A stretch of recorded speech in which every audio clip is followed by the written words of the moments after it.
the power of the little moments. It was something that I learned through this project, the power of those little moments of my story, and how those little moments in the moment weren't anything, but they were pivotal. Welcome to the premiere of Making of a Catholic Priest, featuring y'all's very own Father Gadberry. We tend to get lost, I think, in our own stories, and when I think about my story, it seems so small. But like he said, the small moments are what become the big moments, and they are what become the most important things. We love the film. The film put his life into perfect perspective. Mainly because it truly shows his heart. And Father Stephen has the heart of Christ, and he is thrilled to share it with people and share the love that he has for his congregation. And even old Protestant women like me. And so it kind of helps me to try to keep the big picture, that I'm not living this life for me, that the goal is to live in eternity with God, and there's going to be the small moments that help us get there. But this is the story of every Christian. And so while it tells one person's story, I want y'all to leave with that. Like, don't get caught up in my story. Like, go and get caught up in your story. For you to go and live your life that God is giving you.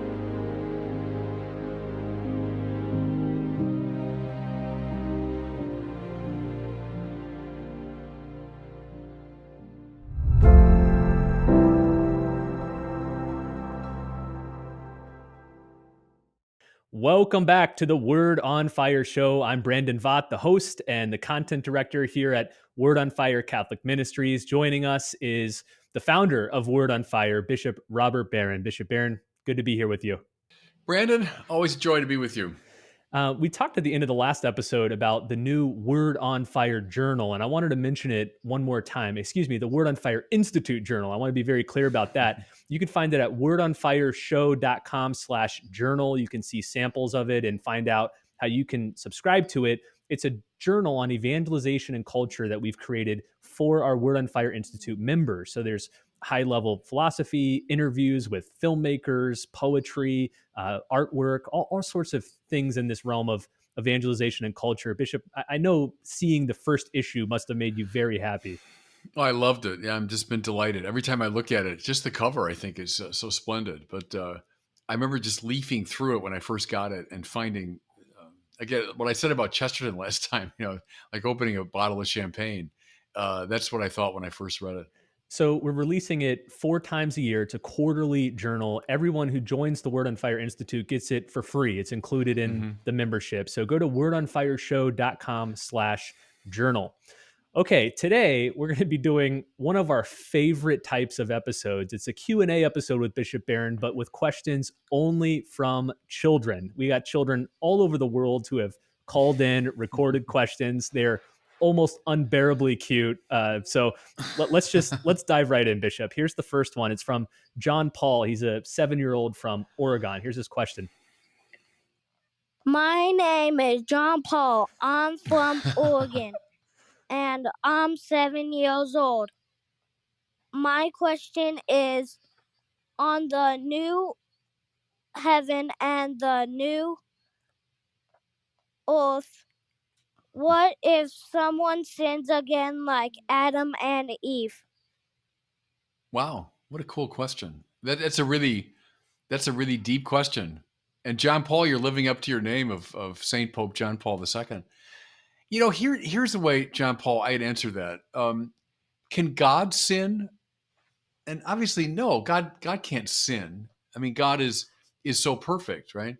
Well, in the new heavens and new earth, we'll be so in the presence of God. We'll be so close to God that we never fall away. See, one reason we sin is that whatever we have, it's not enough. And we say, oh, maybe it's this, or maybe it's that. And I'll try this or try that, or I'm not really happy. But see, in the new heavens and new earth, we'll be so completely happy. We'll be so completely in God's presence that we won't want to fall away from that. So I wouldn't worry about it. It won't be like Adam and Eve where someone might sin, and then the whole thing has to happen all over again. in the new heavens and new earth, we're so caught up in God's love that we're not going to sin. All right, let's go a little north to Toronto, where we're going to hear from 6-year-old Nathaniel, who has a question about Judas and Jesus. Here's Nathaniel's okay. question. Hi, I am Nathaniel from Toronto, Canada, and I'm 6 years old. And I have a question for Father Baron. Why did Jesus pick Judas to be one of the disciples when Jesus knew that Judas was going to betray him? Oh, wow. You guys have been reading theology books, I think. These are complicated questions. And really, Nathaniel, I mean this. Some of the smartest people in the history of the church have wondered about these things. They are kind of deep, difficult questions. What would I say now? Why did he pick Judas? Here's one way to do it. Can God bring good things even out of bad things? And the answer is yes. So we look at bad things that happen in the world and we just say, how awful. Why did that happen? But God is able to bring good things even out of bad things. Think of somebody, I don't know, Nathaniel, if you know anybody in your family who's ever had to go to the hospital, for surgery, where they have to be in the hospital for a long time and the doctor has to do something like they cut them open or take something out. And it's terrible in itself. It's like it means a lot of pain and suffering.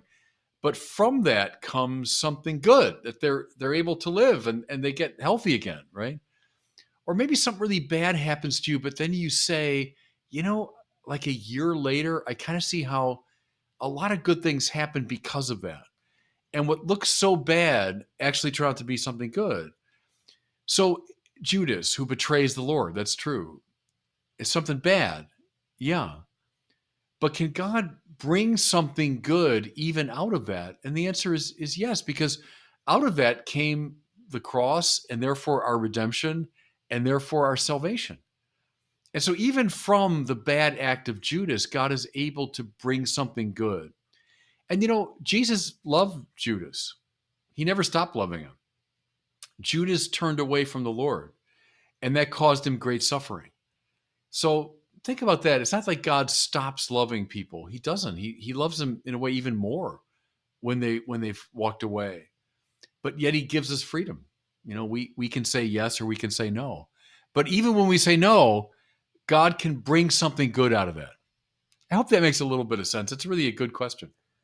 All right, we're going to swing all the way to the other side of the world to hear from Caleb. Caleb is Filipino, but he's living in Qatar. He's 8 years old. Oh, wow. Okay. Here's Caleb's question. Hi, Bishop Baron. I'm Caleb, a Filipino in Qatar. I am 8 years old and I want to ask you a question. Does heaven have nighttime? Thank you and God bless. I think he's probably saying, do I have bedtime in heaven? That's probably what he's driving at. Is there bedtime? That's a cool question. Well, and what an opportunity, Caleb. Wow, you're Filipino and then you're living in Qatar. And so you're getting exposed to so many different cultures and languages, and that's beautiful. And the Filipinos, I know so many Filipinos, they remind me in some ways of like my own people, the Irish. This little country, Ireland, but was so Catholic that it sent people all over the world as priests and nuns and missionaries. And the Philippines is sort of like that today. This intensely Catholic country, and it sends great, seeds of the faith all over the world. So that's beautiful. Does heaven have nighttime? Well, what's heaven like? Eye has not seen and ear has not heard what God has prepared for those who love him. In other words, it's so wonderful that we can't even imagine what it's like. And that's not a bad thing. That's a good thing. It means that it's so great that anything we say about it won't be enough. So, we can imagine heaven different ways. When I was a little kid, when the sun shines through clouds and those kind of rays of light come down, my parents said, "Oh, that's heaven's like that," And I still when I see that, I think, "Oh, it's heaven." Or the Bible even says it's this great city with streets made out of gold and the gates are made out of pearl. Beautiful is wonderful. What's it really like? I don't know. Eye has not seen, ear has not heard, but it's so wonderful that I can't even imagine it. Is it like all the beautiful things in this world? Yeah, I would say it's like them in some way. It includes them in some way. Whatever is wonderful and rich and beautiful in this life. And so nighttime, I've always loved nighttime. Maybe when I was a really little guy, I would get scared sometimes at night, but I've always since then loved the nighttime. Um, Looking up in the night sky, at the moon and the stars and the planets, just the beauty of even walking outside at night. Is there something like that in heaven? Yeah, I think so. If it's beautiful and it's lovely and it appeals to our hearts, I think there's something like it in heaven. Is heaven like daytime? Yeah, yeah, light and color, you know, and all the fun things I can do in the daytime. When I was a little kid, you're how old now, Caleb? You're 8. When I was 8, I loved baseball. Started playing baseball when I was like 7, and so daytime meant time for baseball. I can get outside and I can run around, I can play and hit the ball and catch and all that. Is there something like that in heaven? Yeah, yeah. So I think there's both daytime and nighttime and everything else, and things that we can't even imagine how wonderful they are. Um, that's probably the best we can do, Caleb. But I think it's whatever you find beautiful in nighttime will be in heaven. Thinking about this question about what heaven is like, Bishop, every time we do these kids Q&A videos, you and I remark how such a high proportion of the questions have to do with heaven, hell, purgatory, the last things, Yeah, death. Kids have this innate fascination yeah, with those topics. yeah. Absolutely. They're natural theologians. Um, we knock it out of them, sadly, or we'll mock a questioner and say, "Oh, come on, they're just being silly." No, these are. Believe me, you won't find any questions more penetrating in Thomas Aquinas than the questions we've been looking at right now. And kids naturally have them. Good, good. Encourage them. Don't discourage the questions, but answer them, and then keep giving better and better answers as the kids get older, so they can move more deeply into it. All right, let's go back to Canada. Now we're going to hear from Nice. a young girl named Kirsten. She's got a question about St. Michael. Here's the question. Oh, Hello, Bishop Barron. My name is Kristen McLean from Saskatoon, Saskatchewan in Canada. I'm wondering how St. Michael is an angel when he's a saint. oh, Thank you. you're welcome. Yeah, I love how beautifully you said Saskatoon, Saskatchewan. By the way, that's not This easy to tongue say. twister. Yeah, and that's a very alliterative. You'll learn what that means later. Saskatoon, Saskatchewan, Canada. That's a cool question. Who's a saint? A saint is a friend of God. It would be one way to characterize it. Someone who loves the Lord and is counted as God's friend. And so, in that way, all of the good angels are also saints, right? They're also friends of God. Um, and so, Michael's not unusual that way. All the good angels would be God's friends. What I find lovely about someone like Michael is God sends some of these friends of his to help other friends of his, namely us, right? The angels, some of them, we say, spend all their time in the praise of God, the ones who are closest to him. But then other angels have kind of a missionary spirit, and they're sent like apostles. They're sent out to help us. So Michael fights for us against the dark powers. Other angels are sent as guardians to us. Here's something that's really cool.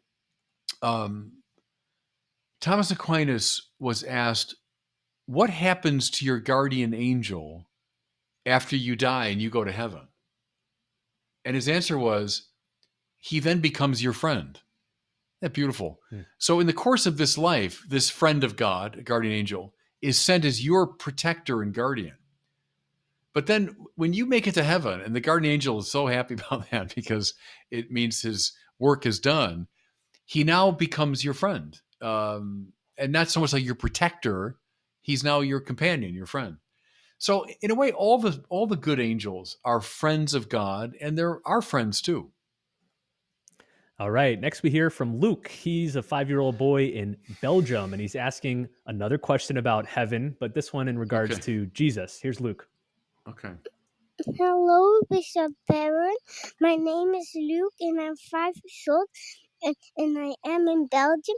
Why is Jesus not in Belgium? And why is Jesus in heaven and not in Belgium? And so I can see him. So Luke, I imagine tu parles français because I love your prononciation de Luc. It was la manière française. Well, listen, I love your question. Why is Jesus in heaven, not in Belgium? Well, Jesus is in heaven. That's true. But he's also in Belgium. Why do I say that? Well, Luke, if you go into any Catholic church in Belgium, you're going to find somewhere in that church a little box called the tabernacle. And by that tabernacle, there'll be a little red light burning all the time. And that little light says something. It says that in the tabernacle is the Eucharist. And Jesus is really and truly present under the form of bread in the tabernacle. And so he's in heaven, that's true. But he's also, thanks be to God, in Belgium. And he's in France, and he's in India, and he's in Brazil, and he's in Australia, and he's in Portugal, wherever the Blessed Sacrament is, Jesus is. And you can visit him, and you can see him, and you can spend time with him. And I would urge you, you're 5 years old, Luke, huh? You can start. Brandon, your kids, huh? Some of the real little ones do Eucharistic adoration. Right. How young can they kind of handle it? Down to one. As long as they can be quiet, they're welcome there. Yeah. I mean, so I think, Luke, go into any Catholic church in Belgium and find the tabernacle, and you can spend time with Jesus in Belgium. All right. Next up, we have another question about the last things, continuing the heaven and purgatory questions. This one's about purgatory. It's from Lydia. She's a young girl in Pensacola, Florida, my home state. Here it is. Hi, this is Lydia from Pensacola, Florida, and I want to ask you, is purgatory a real place? Yeah, thanks for that. What's purgatory? Purgatory is that place where we are purged, and purged is kind of a fancy way of saying kind of cleansed, right? We're kind of cleansed of all the effects of sin that still cling to us. You know what I mean when I say that, Lydia, is when you sin, it does something to somebody else, like you've harmed someone else, but it's also kind of harmed you too. It's made you kind of a less than perfect person. It leaves like a residue behind. And even, we go to confession and we're forgiven for our sin, but still a life of sin can affect us in this kind of negative way. We use it's an image. Don't take it too literally, but the image of dirt. We get dirt on us, Think of someone like if you're wearing a beautiful, white dress, and you go out playing in the mud, right? And the dress now is full of mud. Well, let's say you've been out playing, you got your dresses all dirty, and you've just heard that your grandmother has come. Your grandmother's come to the house, and she wants to see you. Well, your mother would probably say, "Listen, Lydia, before you see your grandmother, go up there and change your clothes, and you look dirty, and get yourself looking, better." And then you'll come down and greet your grandmother, right? So think of purgatory that way. Maybe it's a lot of us, we're going to leave this life, and even as we're friends of God, but yet we're still affected by sin. It's like we have the dirty clothes on. And so the Lord says, okay, we need to do a little work to get you ready to live the life of heaven. And so that's what purgatory is. Now, what's it like exactly? I don't know. People have imagined it in different ways. Someday when you're older, you'll read this great poet Dante, who imagines purgatory as a mountain that we have to climb. people have used the image of fire, but see, fire there that cleanses, that purifies, right? So what's it like? I mean, I don't know. I don't know, but I know what happens there is a cleansing and purifying to make you ready for heaven, if that makes sense. All right. Next up, excuse me. Next up, we have a question from Gianna. She's a 5-year-old in Indiana. She's got a two-parter for you here, Bishop. Here's her questions. Okay. Hello, my name is Gianna, and I'm 5 years old. I live in Indiana Sunman. I have two questions. My first question is, did Saint Joseph ever sin? And my next question is, do you know where the stone tablets are for the Ten Commandments? So I think Wow. just to recap, Yeah. I think she said, did Saint Joseph ever sin? And Yeah. where are the stone tablets of the 10 Commandments? Yeah, no, I think that's good. They're both good questions. Saint Joseph is one of the great saints in the whole church. In fact, we call him the patron of the universal church. That means, like, of all the saints, I mean, he's the go-to guy. He's a very powerful saint, one of the greatest people that ever lived. But the church says that only, two people are completely sinless, and that's Jesus and the Blessed Mother. And so, could Saint Joseph have sinned? The answer is yes. We don't say that he's sinless, but Joseph remains, Gianna, a great person and a great saint, and you should be a friend of his. It was several years ago through a student of mine who had a great devotion to Saint Joseph that I developed more of a devotion to Saint Joseph. Growing up, I wouldn't have had it that strongly, but in recent years, I have. In fact, in my chapel in my house, which is downstairs, I've got that little statue that Pope Francis loves, which is Saint Joseph sleeping, and he's on his side, and he's got like a little pillow in his hands like this, and it's Joseph asleep because he was a dreamer. Remember, the Bible says he has dreams, and the Lord spoke to him. And so the idea is you place your petition, what you're seeking from the Lord, under his pillow. And so as he sleeps, he kind of dreams of what you're asking for. So I've got him in my chapel, and every morning when I do my holy hour, I'm always very aware of Saint Joseph, and I tend to give him really hard things. You know what I'm saying? Things that I really want, or I'm really worried about, or I think are, boy, that's a tough one.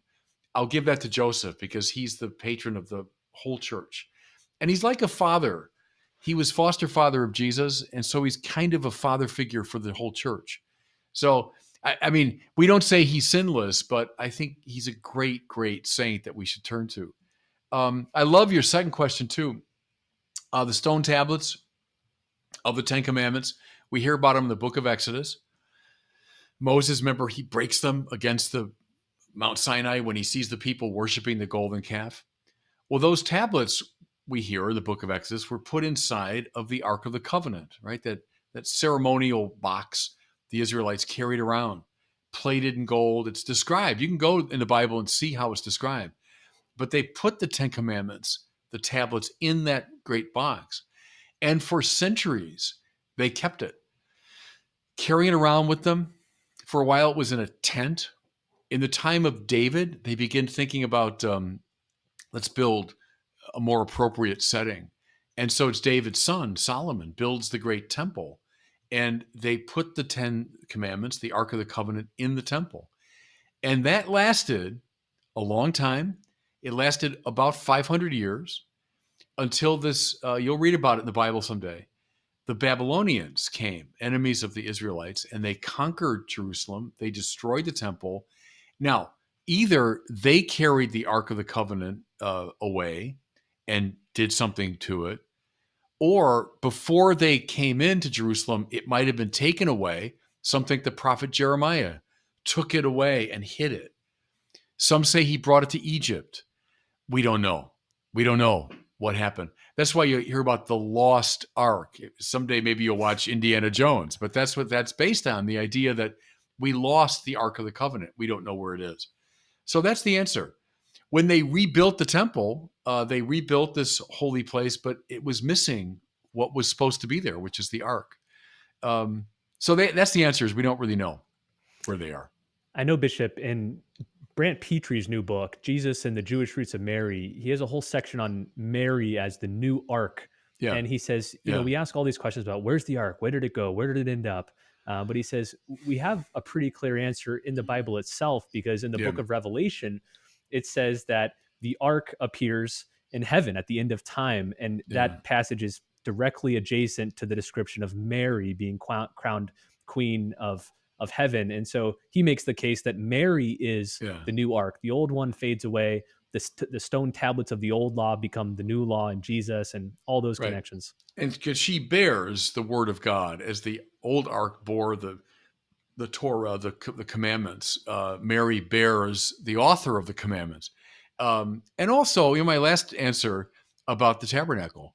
In any Catholic church, the tabernacle, in a way, it's a super Ark of the Covenant. It's playing the role of the Ark of the Covenant, but way beyond just having some stone tablets.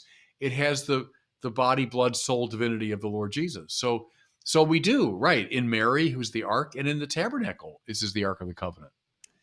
All right, we have one more question left. Now, this one is not from a child, it's from a parent, but she's asking about how to help children to perform the corporal and spiritual works of mercy. So I wanted to get your take on that. Here's the question. Hi, Bishop Barron. My name is Hannah from Noblesville. My question is, to what extent does the duties of a parent fulfill the gospel's call to the corporal works of mercy? My husband and I are young parents with small babies, and this Lent, we really want to practice almsgiving as the gospel tells us to, but it's hard with little kids. So how do we do this without neglecting our children or putting strain on our family, but also without becoming selfish as a family and turning inwards? Thank you. Yeah, thanks. That's a great question. What I would do, Hannah, is just think of your life as parents as very much involved with the corporal and spiritual works of mercy. Feeding the hungry. I don't know anyone does that more than parents do, right? Every single day, you're giving food to kids that would starve otherwise. Give drink to the thirsty. Every time you put a glass of water or a glass of milk or something on the table, you're giving drink to the thirsty. Clothing the naked. Anyone do that better than parents? They literally buy clothes all the time for their kids. Think of some of the spiritual works of mercy, right? Pray for the living and the dead. Well, you and your kids can do that together. One of the most vivid memories of my childhood is still my mother coming in at the end of the day, and she would pray with my brother and me. And my aunt, my father's sister, she was my godmother, but I never knew her. She died, I think, when I was less than a year old. But we always prayed for her. And she would remember this, and it's just a name, but we always prayed for her. So pray for the living and the dead. Do that with your kids every night. Bless them before they go to bed. I think is a lovely family ritual. It's a way of praying. Counsel the doubtful. That's a spiritual work of mercy. Parents do it all the time with their kids, right? Who have concerns, questions, anxieties, and you calm those. How about bear patiently the troublesome? Never do that. Never have any opportunities for that. I imagine Brandon's got a few stories about bearing patiently the troublesome. So, I think you and your husband, certainly your whole life as parents, just think of it in terms of the corporal and spiritual works. But, you mentioned almsgiving, and I think that's a very cool way to get the whole family involved. How about during Lent, you have a poor box and you put it by the door of your house maybe, and you just say every single time you leave the house or the apartment or whatever during Lent, put something in it. And now you tell your kids, it could be a nickel. I don't care, a dime, But every time you go out of this house, you're thinking about the poor. Again, your kids have an allowance. Maybe some of them do. I don't know. But encourage them. Put a nickel in every single time. It's more to signal it in their mind. Or put it by the dinner table. So every time you sit down to eat, say, there are people right now your age around the world that have no food. Could we maybe make a little offering to them? So you and your husband can do it and have the kids throw in a nickel or a dime or whatever they have. So I think in all those ways, you can be very much involved in a spirituality of the corporal and spiritual works. What do you think, Brandon? I mean, you're living this all the time. Oh, I affirm everything you just said. Yeah, that's a lot of things we try to do in our family. Also, maybe to add to it, I'd say whenever we do corporal works of mercy outside the family, we always try to make it a family thing. So it's not Yeah, me good. just going to the soup kitchen Right. by myself. I bring the kids, or we pass out sandwiches at a park or things like that. So make it a family event. Okay, Good. That's well, really good. as we wrap up here, I feel like, Bishop, every time we do one of these shows, I'm announcing a new resource that we've put out, a new film, a new journal, a new book. We're just coming up with so much stuff. And today, the newest resource from Bishop Barron and Word on Fire are 2 new books in our Word on Fire Classics line of books. One of them is The Life of Christ by Fulton Sheen. The other one is a Flannery O'Connor collection, which pulls together some of her short stories, lots of her essays and journal entries, and one of her full-length novels. There's not really anything that exists like this in the Flannery O'Connor world. And what I especially like is the way we've arranged it. You can read the short story, and then right after that, read Flannery's own commentary on that Nice, short yeah. story, and then letters she's written to friends about that short story. So get both of these books. Now, to get them, you go to pivotalplayers.com, and we have a special deal now where you can order the special edition DVD set of the Flannery O'Connor and Fulton Sheen episodes of the Pivotal Players film series. Lots of bonuses that you get included, but especially these 2 books. We're throwing the 2 new books into this special deal. So just go to pivotalplayers.com and find out how you can order these 2 new books by 2 of the most important Pivotal players. Well, thanks so much for listening. We'll see you next week on the Word on Fire show.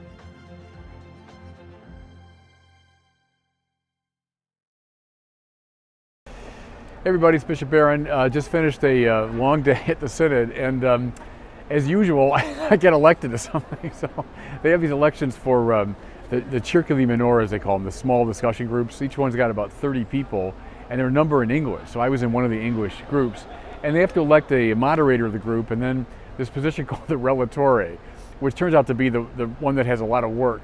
The Relatore has to kind of monitor the conversation and then take it in and summarize it and then bring it to the floor of the entire synod. So at some point, I think it's 3 separate times, I've got to report on what our small group has said, and then to propose what they call modi, or amendments to the Instrumentum Laboris, which is the base document. So it's kind of a lot of I shouldn't say busy work. I think it's important work because it's the real stuff in some ways of the synod. After we've heard all the interventions, now the groups are going to process all that and make some real suggestions as to the writing of the document. So I mean, the good thing too is it enables me personally to get involved in the process and to make my voice heard. So anyway, it's an interesting process, interesting culture here, not only in Rome but at the Synod. Keep praying for me, please. Be back in 3 weeks, and God bless you.